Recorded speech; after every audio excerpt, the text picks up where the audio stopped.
Hello दोस्तों, welcome to my YouTube channel. कैसे हैं आप सभी? उम्मीद करता हूं आप सभी अच्छे होंगे और आप सभी की एग्ज़ाम की तैयारी बहुत ही अच्छा चल रहा होगा। आज के वीडियो में हम लोग बिहार पुलिस, बिहार मद्य निषेध और बिहार डीएलएड के लिए साइंस के कुछ महत्वपूर्ण क्वेश्चन देखेंगे। तो अगर आप इस बार बिहार पुलिस में सिलेक्शन लेना चाहते हैं या बिहार डीएलएड एंट्रेंस एग्ज़ाम में इस बार अच्छा प्रदर्शन करना चाहते हैं तो आप सभी इस वीडियो में शुरू से लेकर अंत तक बने रहिएगा। और आपके लिए 2 लाइन कि जो कल था उसे भुलाकर देखो, जो कल था उसे भुलाकर देखो, जो आज है उसे अपना कर देखो, आने वाला पल खुद ही संवर जाएगा, आने वाला पल खुद ही संवर जाएगा, एक बार सचिन जी के ट्रिक के क्लास में आकर तो देखो। जी हाँ दोस्तों, अगर आपको इस बार सिलेक्शन लेना है तो डेली क्लास में आना पड़ेगा, नहीं तो क्लास में डेली नहीं आइएगा तो आपका सिलेक्शन संभव नहीं है। और बहुत सारे बच्चे हैं जो लोग डेली आते हैं, बहुत सारे लड़कियां हैं, बहुत सारे लड़के हैं जो डेली क्लास में पिछले 2-3 महीना से लगातार क्लास कर रहे हैं, तो उनका ही सिलेक्शन होगा जो डेली क्लास करेगा। नहीं तो आज जाएँ कल गायब रहें, तो ऐसे में आप सभी का सिलेक्शन नहीं होने वाला है। तो चलिए आज का वीडियो स्टार्ट करते हैं। देखिए, आज का पहला क्वेश्चन है कि प्याज है। फटाफट इस प्रश्न का सही जवाब बताएंगे कि 1 का सही जवाब क्या हो जाएगा। प्याज है, फटाफट बताइए कि प्याज है। तो देखिए, प्याज जो होता है वह शलकंद होता है। प्याज क्या होता है? तो शलकंद होता है। तो ऑप्शन सी इस प्रश्न का सही जवाब हो जाएगा। अगर आप बता रहे हैं कि प्याज है, पूछता है कि प्याज क्या है, तो प्याज एक शलकंद है जिसे बल्ब के नाम से भी जाना जाता है। तो 1 का ऑप्शन सी सही जवाब हो जाएगा। नेक्स्ट प्रश्न का सही जवाब बताइए 2 नंबर कि आँखों में प्रवेश करने वाले प्रकाश का नियमन करती है। फटाफट 2 का सही जवाब बताइए। I am waiting for your answer कि आँखों में प्रवेश करने वाले प्रकाश का नियमन करती है। फटाफट 2 का सही जवाब बताइए। और आपको मालूम होगा कि 689 पोस्ट का मद्य निषेध का भी एग्ज़ाम जो है आपका मार्च में ही होना है। और बिहार डीएलएड का भी एग्ज़ाम ऑनलाइन मार्च में ही होगा, क्योंकि बिहार डीएलएड का ऑनलाइन एग्ज़ाम होता है जबकि बिहार पुलिस और बिहार मद्य निषेध का ऑफलाइन एग्ज़ाम होता है। तो आप दोनों एग्ज़ाम की अगर आप तैयारी कर रहे हैं तो आपको और मेहनत करने की आवश्यकता है। तो फटाफट बताइए कि आँखों में प्रवेश करने वाले प्रकाश का नियमन करती है। तो 2 का ऑप्शन भी हो जाएगा रंगापट, जिसे हम लोग आइरिस कहते हैं। आइरिस जो है वो आँखों में प्रवेश करने वाली प्रकाश का नियमन करती है। तो रंगापट जिसे या आइरिस, दोनों में से कोई भी ऑप्शन में रहे आपका बिल्कुल सही जवाब हो जाएगा। 3 नंबर क्वेश्चन बार बार आपके एग्जाम में पूछा जाता है, इंसुलिन क्या है? इंसुलिन एक प्रकार का है। ऐसे क्वेश्चन आपके एग्जाम में कई बार पूछे गए हैं और आगे भी पूछे जाएंगे, तो इसलिए आप ऐसे प्रश्न को याद रखिएगा। तो फटाफट बताइए कि इंसुलिन है। तो देखिए, इंसुलिन एक प्रकार का हार्मोन होता है। 3 का अगर आप ऑप्शन बी बता रहे हैं तो आपका बिल्कुल राइट आंसर है। इंसुलिन क्या है? तो इंसुलिन एक प्रकार का हार्मोन होता है। तो 3 का ऑप्शन बी आपका बिल्कुल सही जवाब हो जाएगा। 4 का सही जवाब बताइएगा कि विटामिन B2 है। विटामिन B2 क्या है? विटामिन B2, फटाफट इस प्रश्न का सही जवाब बताइए। देखिए, क्वेश्चन इजी है, इसका मतलब ये नहीं है कि आप लोग इसे हल्के में लेंगे। ऐसे ही क्वेश्चन मद्य निषेध के एग्जाम में पूछे जाते हैं और आप लोग गलत करके चले आते हैं। 365 में वही हुआ, 76 पोस्ट में भी वही हुआ, और अगर 689 में भी गलती करते हैं तो फिर आगे मद्य निषेध का वैकेंसी कब आएगा कब नहीं, इसका कोई गारंटी नहीं है। तो 4 का सही जवाब बताइएगा कि विटामिन B2 है। तो देखिए, विटामिन B2 जो है रिबोफ्लेविन है। रिबोफ्लेविन विटामिन B2 है। अगर विटामिन B2 का नाम पूछे, रासायनिक नाम, तो रिबोफ्लेविन है। तो इसका सही जवाब ऑप्शन बी हो जाएगा। नेक्स्ट प्रश्न का सही जवाब बताइएगा 5 नंबर कि रक्त हीमोग्लोबिन में कौन सा तत्व उपस्थित होता है। फटाफट सही जवाब बताइएगा कि रक्त हीमोग्लोबिन में कौन सा तत्व उपस्थित रहता है। देखते हैं कितने बच्चे इस प्रश्न का सही जवाब दे पाते हैं कि रक्त हीमोग्लोबिन में कौन सा तत्व उपस्थित रहता है। तो देखिए, 5 का ऑप्शन भी लोहा हो जाएगा। लोहा आपका बिल्कुल सही जवाब हो जाएगा। रक्त हीमोग्लोबिन में कौन सा तत्व उपस्थित रहता है? तो लोहा उपस्थित रहता है। रक्त में कौन सा तत्व उपस्थित रहता है? लोहा रहता है। ऐसे क्वेश्चन पूछे जाते हैं, तो याद रखिएगा।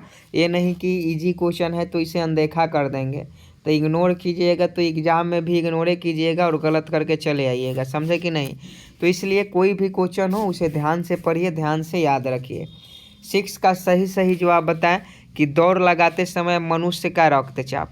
अभी आपको कल के क्लास में बताए थे कि सोते समय मनुष्य का जो रक्तचाप है वो घट जाता है, जबकि दौड़ लगाते समय अगर आप रनिंग करते हैं तो उस समय आपका जो ब्लड प्रेशर है यानी जो रक्तचाप है वो बढ़ जाता है, और जब आप सोते हैं तो घट जाता है। तो इसका सही जवाब 6 नंबर प्रश्न का ऑप्शन ए हो जाएगा, बढ़ जाता है।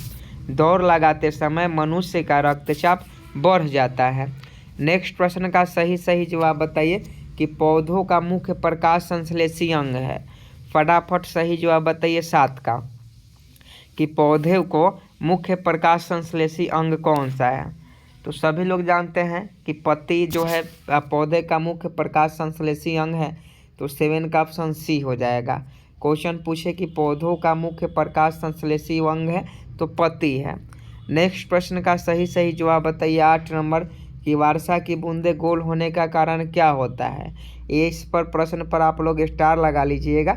यहाँ तक कि रेलवे से लेकर एसएससी से लेकर बिहार पुलिस में भी बीपीएससी में क्वेश्चन पूछा जाता है कि वर्षा की बूंदे गोल होने का कारण क्या है। तो देखिए 8 का अगर आप ऑप्शन सी पृष्ठ तनाव बता रहे हैं तो आपका बिल्कुल सही जवाब है। वर्षा की बूंदे गोल होने का कारण क्या है? तो वर्षा की बूंदे जो है गोल होती है, इसका कारण पृष्ठीय तनाव है। तो ऑप्शन सी पृष्ठ तनाव आपका बिल्कुल सही जवाब हो जाएगा। 9 नंबर प्रश्न का सही जवाब बताइएगा कि मनुष्य की त्वचा सूर्य के प्रकाश में, ध्यान से क्वेश्चन पढ़िएगा तब आंसर बताइएगा, कि मनुष्य की त्वचा सूर्य के प्रकाश में निम्न में से कौन सा विटामिन बनाती है। तो देखिए मनुष्य की जो त्वचा होती है वह सूर्य के प्रकाश में विटामिन डी का निर्माण करती है। तो 9 का ऑप्शन डी विटामिन डी हो जाएगा। कल के एग्जाम में भी कल के प्रैक्टिस सेट में ये क्वेश्चन करवाए थे। 10 का सही जवाब बताए कि प्रतिरक्षी होती है। निम्नलिखित में कौन प्रतिरक्षी है? फटाफट 10 का सही जवाब बता दीजिए कि निम्नलिखित में कौन प्रतिरक्षी है। I am waiting for your answer. निम्नलिखित में कौन प्रतिरक्षी होती है? तो देखिए प्रोटीन होता है। प्रोटीन अगर आप बता रहे हैं तो आपका बिल्कुल सही जवाब है 10 का भी प्रोटीन। निम्नलिखित में प्रतिरक्षी कौन होता है? तो प्रोटीन होता है। आगे देखिए 11 नंबर की कोशिकाओं में ऊर्जा संचित रहती है। I am waiting for your answer. फटाफट इस प्रश्न का सही जवाब बताएं कि कोशिकाओं में ऊर्जा संचित रहती है। इस पर आप लोग स्टार लगा लीजिएगा, क्योंकि ऐसे क्वेश्चन आपके एग्जाम में पूछे जाते हैं कि कोशिकाओं में ऊर्जा संचित रहती है। आप इस पर स्टार लगा लीजिए और सही जवाब बताइए कि कोशिकाओं में ऊर्जा संचित रहती है। तो यह एटीपी के रूप में संचित रहती है। कोशिकाओं में ऊर्जा जो है एटीपी के रूप में संचित रहती है। तो 11 का ऑप्शन सी सही जवाब हो जाएगा। नेक्स्ट प्रश्न का सही जवाब बताएं कि दूध में कौन सा विटामिन नहीं पाया जाता है। I am waiting for your answer, कि दूध में कौन सा विटामिन नहीं पाया जाता है। फटाफट सही जवाब बताएं इस प्रश्न का, कि दूध में कौन सा विटामिन नहीं पाया जाता है। देखिए अगर आप 12 का डी बता रहे हैं तो आपका बिल्कुल सही जवाब है। दूध में विटामिन सी नहीं पाया जाता है, क्योंकि सी जो है खट्टे पदार्थों में पाया जाता है।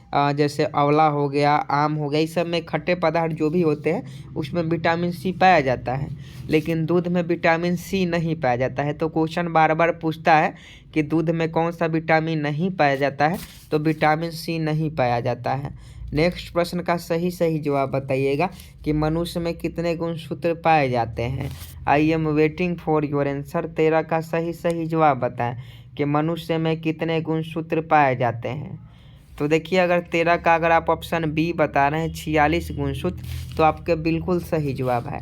वही अगर कुत्ता में पूछता कि कुत्ता में कितने गुणसूत्र पाए जाते हैं, तो 78 गुणसूत्र पाए जाते हैं, लेकिन मनुष्य में 47 गुणसूत्र पाए जाते हैं।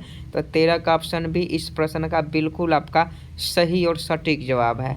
चलिए नेक्स्ट प्रश्न 14 नंबर देख लेते हैं। देखिए क्वेश्चन छोटा है लेकिन ऐसे ही क्वेश्चन आपके बिहार मद्य निषेध के एग्जाम में पूछे जाएंगे। अगर आप एक बार एग्जाम दिए हैं बिहार मद्य निषेध का तो आपको मालूम होगा कि किस प्रकार से क्वेश्चन पूछे जाते हैं आपके एग्जाम में।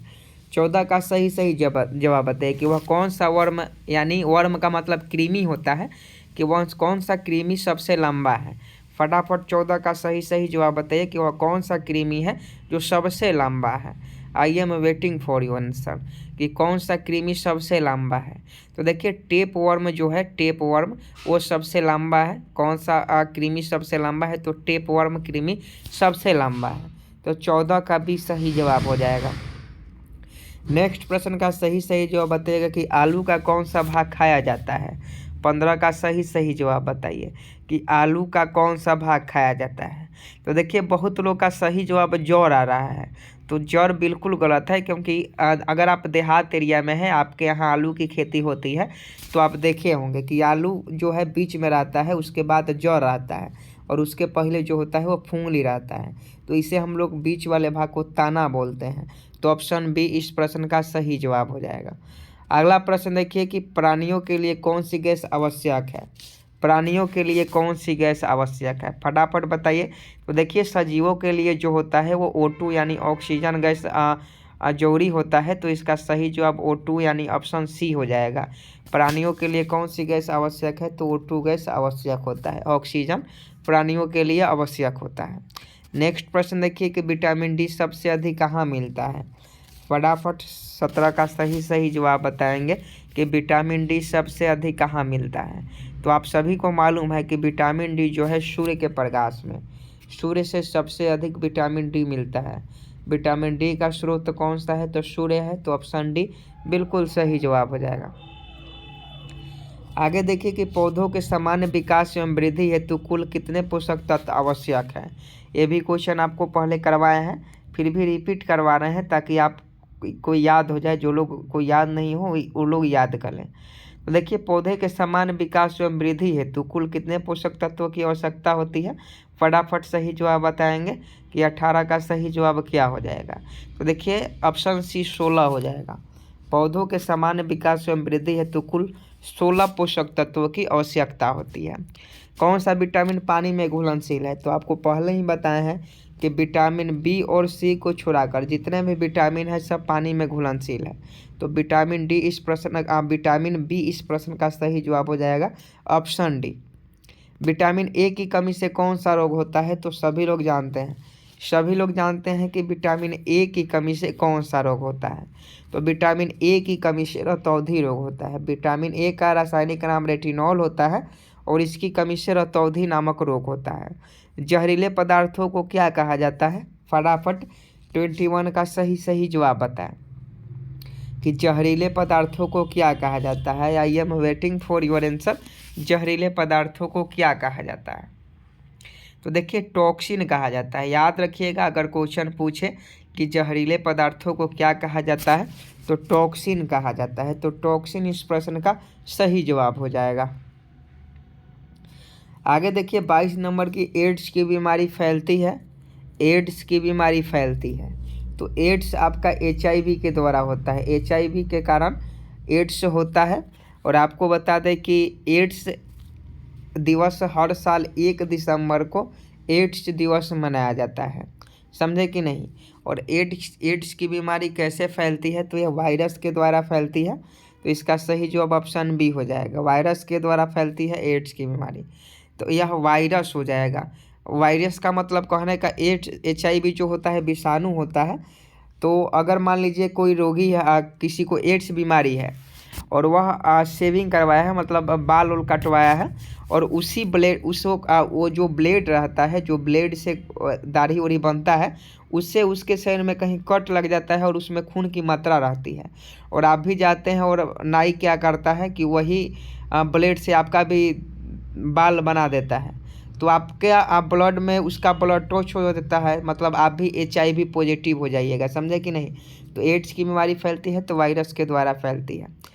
नेक्स्ट प्रश्न का सही जवाब बताइए कि रेडिएशन प्रदूषण से कौन सा रोग होता है। रेडिएशन प्रदूषण से कौन सा रोग होता है, फटाफट बताइए कि रेडिएशन प्रदूषण से कौन सा रोग होता है।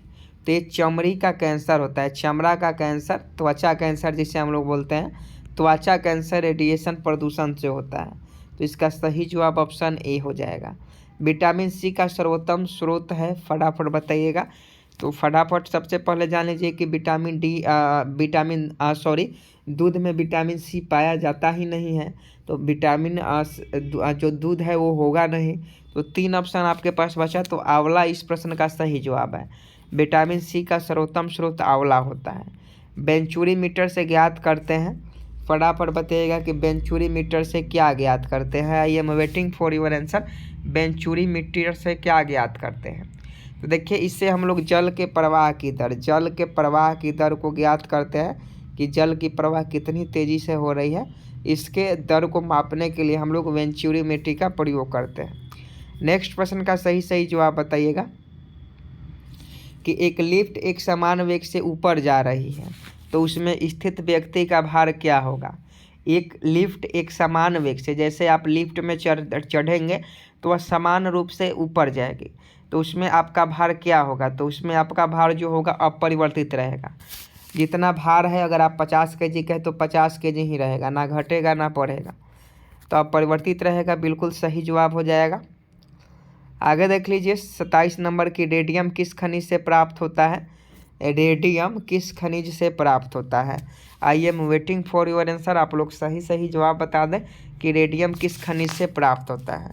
तो इसका सही जवाब पिंच ब्लेड हो जाएगा। रेडियम जो है पिंच ब्लेड से प्राप्त होता है। आगे देखिए, निम्न में किसका प्रयोग दर्पण को चमक देने के लिए होता है?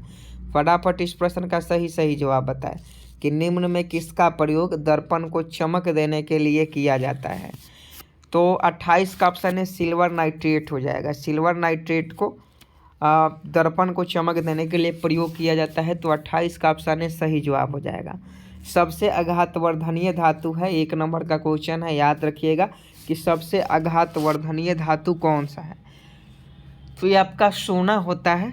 सबसे आघातवर्धनीय धातु सोना है। इलेक्ट्रॉन ग्रहण करने की प्रवृत्ति क्या कहलाती है? तो इलेक्ट्रॉन ग्रहण करने की प्रवृत्ति, देखिए इलेक्ट्रॉन ग्रहण और इलेक्ट्रॉन त्याग। तो अगर क्वेश्चन पूछे कि इलेक्ट्रॉन ग्रहण करने की प्रवृत्ति क्या कहलाती है, तो वह अवकरण कहलाता है, और इलेक्ट्रॉन त्याग करने की प्रवृत्ति ऑक्सीकरण कहलाता है। आगे देखिए, पीएच मान का निर्धारण किसने किया? स्टार लगा लीजिए, इस प्रश्न पर बहुत महत्वपूर्ण है कि पीएच मान का निर्धारण किसने किया। तो इसे सोरेनसन ने किया था। सोरेनसन ने पीएच मान का निर्धारण किया था। शरीर में वसा का संग्रहण मुख्यतः होता है, फटाफट बताइएगा 32 नंबर कि शरीर में वसा का संग्रहण मुख्यतः होता है। तो 32 का ऑप्शन सी चर्बी में हो जाएगा। शरीर में वसा का संग्रहण मुख्यतः चर्बी में होता है। अगला प्रश्न का सही जवाब बताइए कि केसर का फूल किस रंग का होता है? केसर का फूल, अगर आप लोग शायद नहीं देखे होंगे, लेकिन जो भी देखे होंगे उनको याद होगा कि केसर का फूल किस रंग का होता है। तो केसर का जो फूल होता है वह नीला रंग का होता है। केसर का फूल कैसा रहता है? तो नीला रंग का रहता है। तो 33 का ऑप्शन सी आपका सही जवाब हो जाएगा, नीला। आगे देख लीजिए कि प्रथम कंप्यूटर नियंत्रक रोबोट कब बनाया गया था? ये भी क्वेश्चन कंप्यूटर से रिलेटेड क्वेश्चन पूछा जाता है कि प्रथम कंप्यूटर नियंत्रक रोबोट कब बनाया गया था। तो 34 का अगर आप ऑप्शन सी 1960 बता रहे हैं तो आपका बिल्कुल राइट आंसर है। आगे देखिए 35 नंबर की, बांध के नीचे की दीवारें मोटी बनाई जाती है क्योंकि? बांध की नीचे की दीवारें की मोटी बनाई जाती है, ऐसा क्यों? तो ऐसा गहराई बढ़ने के साथ द्रव का दाब बढ़ता है, इसीलिए बांध के नीचे की दीवारें जो होती है वो मोटी बनाई जाती है। तो ऑप्शन ए सही जवाब हो जाएगा। नेक्स्ट प्रश्न का सही जवाब बताइए कि एक जीन एक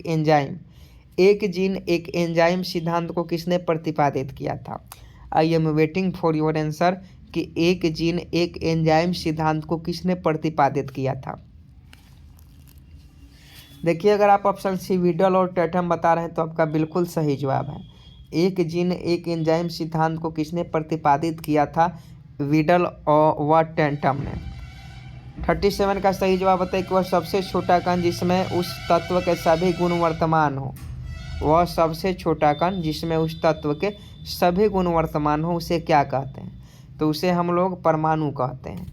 और आज का लास्ट प्रश्न है, होमवर्क का क्वेश्चन है, सभी लोग होमवर्क में करके आएंगे कि एक परमाणु द्रव्यमान को व्यक्त किया जाता है, एक परमाणु द्रव्यमान को किसमें व्यक्त किया जाता है, ये होमवर्क का क्वेश्चन है और सभी लोग होमवर्क में इस प्रश्न को करके आएंगे। तो अभी तक हम लोगों ने 38 क्वेश्चन किया। उम्मीद है कि 38 क्वेश्चन में से आपका 35 क्वेश्चन सही हुआ होगा, और सही नहीं हो रहा है तो और आपको मेहनत करने की आवश्यकता है। वीडियो को लाइक कर दीजिए, आपके एक लाइक करने से मोटिवेट होते हैं। कंजूसी मत कीजिए, वीडियो को लाइक कीजिए। जितने भी दोस्त नए हैं चैनल को सब्सक्राइब कर बेल आइकन को प्रेस जरूर कर देंगे। जय हिंद, जय भारत।